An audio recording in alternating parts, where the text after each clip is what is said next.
And now please welcome to the stage dear friend of the show, Holly Laurent, in a new segment we're calling Tragedy Plus Time. That's right. Hi, everybody. Hi, Holly. Hi, Chris. I'm a preacher's kid. In fact, my mom is a preacher's kid, and my dad is a preacher's kid. I know. I was hoping I'd get way bigger sympathy grown on that one. At home, we prayed before every meal. We couldn't say crap, we had to say crud. And we most definitely could not ever listen to rock and roll. That kind of music made people shake their hips so hard they'd inadvertently have sex with each other. But when my brother started junior high, he got an alarm clock radio, and every night after our parents put us to bed, we'd tune it to U93, and we would lie in the dark listening to Bon Jovi, Van Halen, and Tears for Fears. It was such sweet sin, though breaking the rules scared the crud out of us.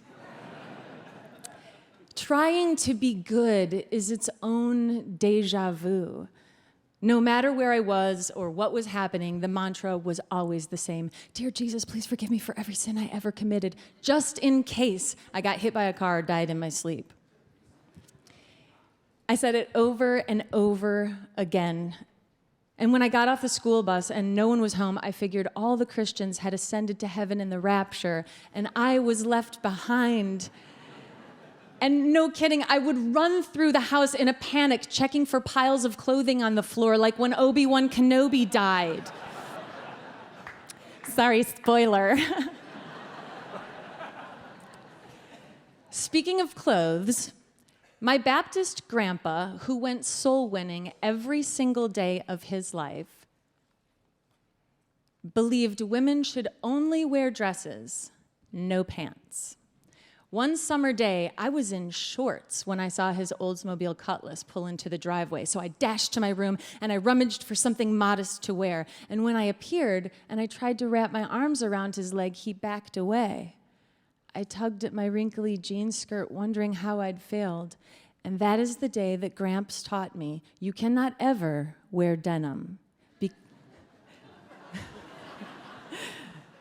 Because denim is the devil's fabric. So to make it up to him, I tagged along with him on his daily soul-winning trip. Grandpa, armed with the sinner's prayer, always hit up old folks' home. He had it down to a science. Check the nameplate at the door and enter the room saying their name as much as possible. Evelyn, how you doing today, Evelyn? I'm Carl, and I have a question for you. Evelyn would be shaking with joy just at having a visitor in the room. I have a question for you, Carl. I have a question for you, Evelyn. This is the $64,000 question. If you died today, would you go upstairs? He'd point to the ceiling. Or would you go to the bad place? He'd point to the floor. Evelyn repeated the sinner's prayer after him. Of course she did, Gramps said. She's got one foot in the grave and one foot on a banana peel.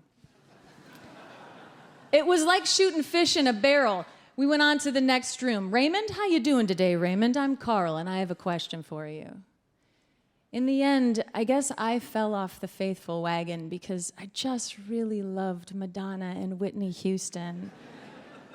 And when I went away to college, I started dating and kissing and getting into some hot grinding in my jeans. Turns out Gramps was right, gosh darn devil's fabric.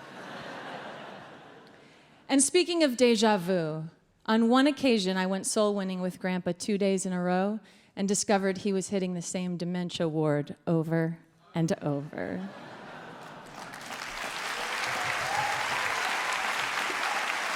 Thank you, Holly.